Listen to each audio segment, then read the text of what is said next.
campaigned down to Egypt in the Syrian War, the Diocletian Wars, and essentially he was about to conquer Egypt, but because Rome stepped in and intervened on behalf of Egypt, he was forced. That's where you get the term "draw the line in the sand." He was forced to leave Egypt. It said, which waxed exceedingly great toward the south, which that was talking about Egypt and his campaign against the Egyptian Empire. I gotta watch that. The value of the Lord's name is about to. I gotta watch that. Let's see here. Let me get through this. It says, toward the south and toward the east, because he did conquer. You want to talk about Bactria. You want to talk about those different provinces towards the east, in the Middle East, and that platform. He conquered that landmass, Iraq. All right, that was in his possession. It says, and toward the pleasant land. The pleasant land is speaking of Jerusalem. He did conquer and have jurisdiction over Jerusalem in the land of Israel. Verse 10, and it waxed great, even the host of heaven, and it cast down some of the host of the stars to the ground. That's talking about when he slaughtered Israelites after his campaign in Egypt. Because there was a revolt. There was a rumor that Antiochus had died and perished. So Jason, I believe it was Jason, he was a demon himself, but he was the high priest at that time period, and they revolted against Antiochus, and he came back to Jerusalem, and he put a lot of Israelites to death. He killed and slaughtered Israelites. It says, and stamped upon them, and that was in the pleasant land, which is Jerusalem, Israel. Verse 11, yet he magnified himself even to the prince of the host, and by him the daily sacrifice was taken away, and the place of his sanctuary was cast down. And that's talking about the defilement of the temple, the desolation of the temple, which the Greeks did. Let's see.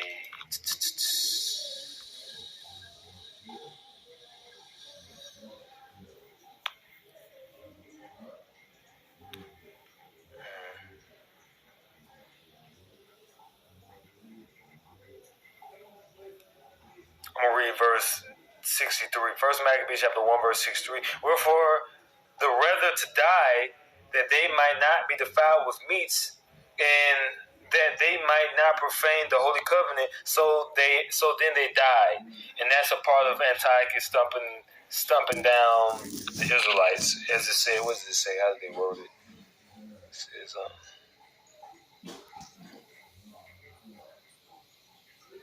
he said, and stamped upon them, which he was killing Israelites. Now let's go, and there was a great wrath upon Israel.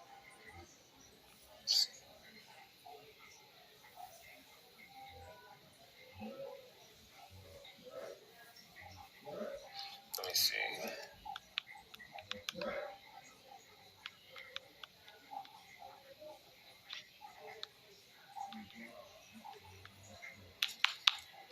Excuse me, I'm trying to go fast with this because I don't want to take too long. I'm trying to go through it.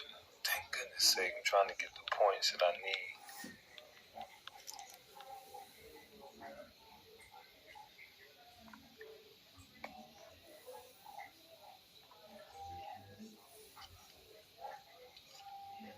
And this is the defilement of the temple that we were reading about.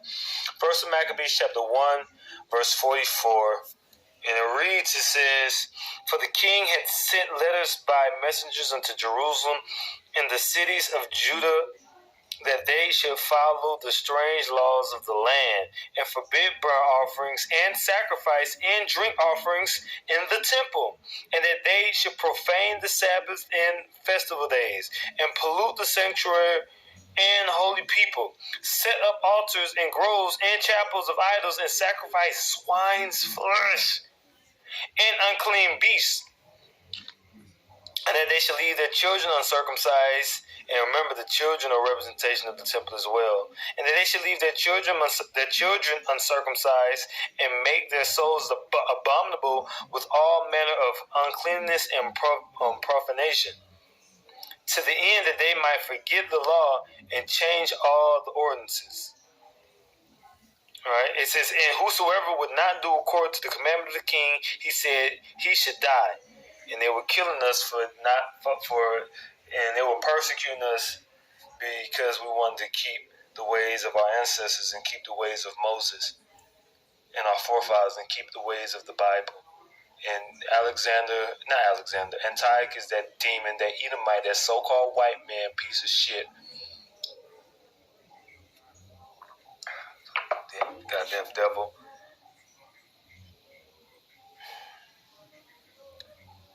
It says, set up altars and groves and chapels of idols and sacrifice swine's flesh. Alright, now let's go back to what we're reading in Daniel's so you can see how it correlates. Yeah, he magnified himself, which is Antiochus the Fourth, even to the prince of the host, and by him the daily sacrifice was taken away, and the place of the sanctuary was cast down. And the host was given him against the daily sacrifice by reason of transgression, and it cast down the truth to the ground, and it practiced and prospered. So we just read that in Maccabees, what I was talking about. Verse 13. And I heard one saint speaking, and another saint said unto the certain saint which spake, how long shall be the vision concerning the daily sacrifice and the transgression of desolation, to give both the sanctuary and the host to be trodden underfoot? And he said unto me, unto 2,300 days, then shall the sanctuary be cleansed. And that's speaking of the time period, roughly from, if I'm not mistaken, speaking of the original campaign time period of Antiochus into Egypt, in his the destruction of Jerusalem when he came back from his campaign, all the way to the liberation of the temple and the rededication of the temple, which you call Hanukkah today. That's the origin of Hanukkah. Let's see here. Go to that.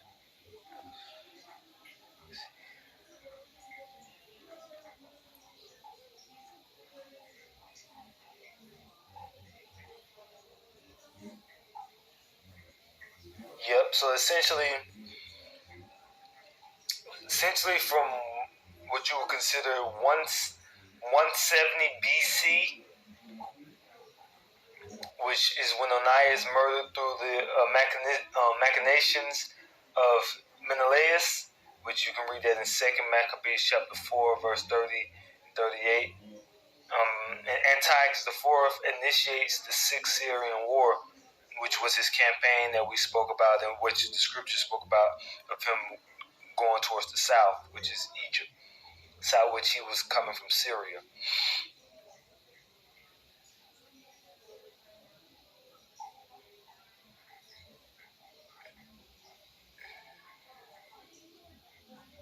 Pardon me, I'm reading.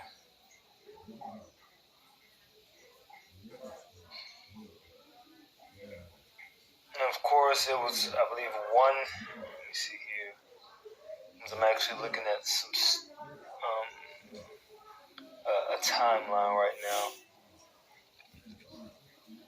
Alright, essentially from that point to 164 BC, which is when Antiochus dies of illness while a successful campaign against Parthia, rededication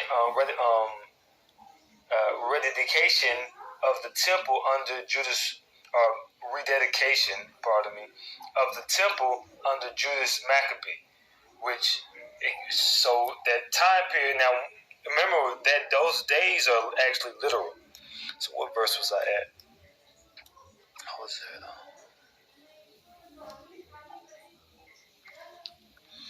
So verse 14, it says 2,300 days.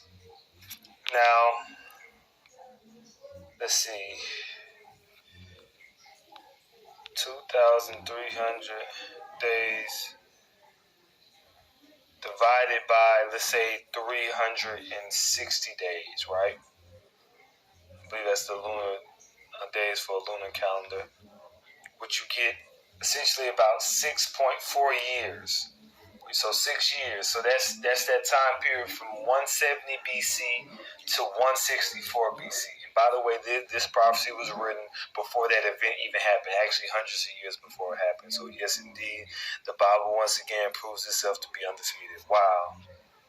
Yep, it definitely does.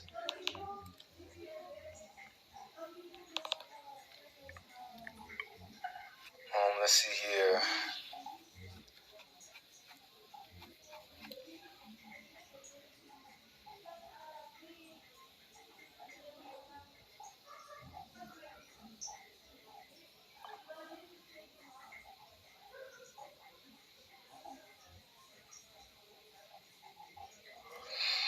Verse 15, it came to pass when even I, Daniel, had seen the vision and sought for the meaning, then behold, there stood before me an appearance of a man, and I heard a man's voice between the banks of Ulai,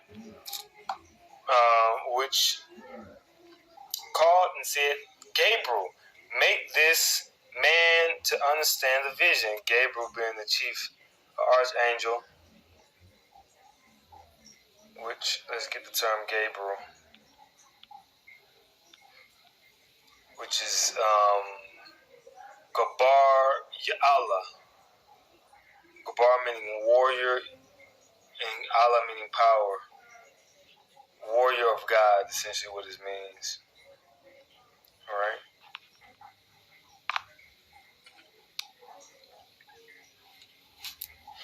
Verse 17, and he came near when I stood, and when he came, I was afraid and fell upon my face. But he said unto me, understand, O son of man,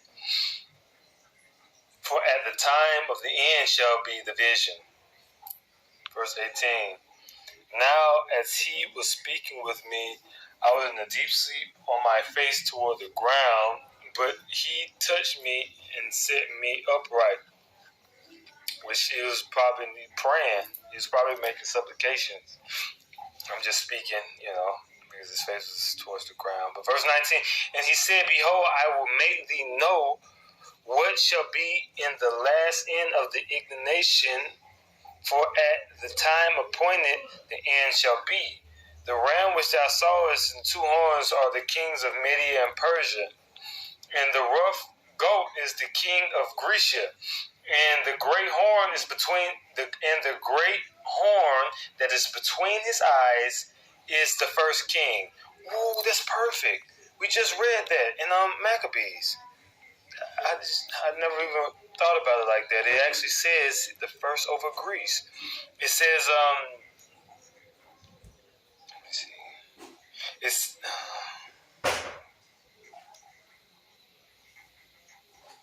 it says First Maccabees chapter 1 verse 1 in the continuation in the latter part says that he reigned in his stead the first over Greece. The first over Greece. And it says right here, verse 21 of Daniel's 8th chapter, and the rough he-goat is the king of Grecia, which is Alexander, and the great horn that is between his eyes is the first king, which the first king is talking about Alexander. All right, the first king is specifically speaking of Alexander, and it said the first over Greece, and the rough goat is essentially the power structure of the Greek Empire. Verse 21, it says, now that being broken, whereas four stood up for it, which was the four generals, Lysimachus, Cassander, Ptolemy, Seleucus. That's all of them. It says, four kingdoms shall stand up out of the nations, but not in his power. Meaning none of them are going to have the power in which Alexander had of having that full fertile crescent from Macedonia all the way to Afghanistan. None of them will be able to have that type of power. They didn't.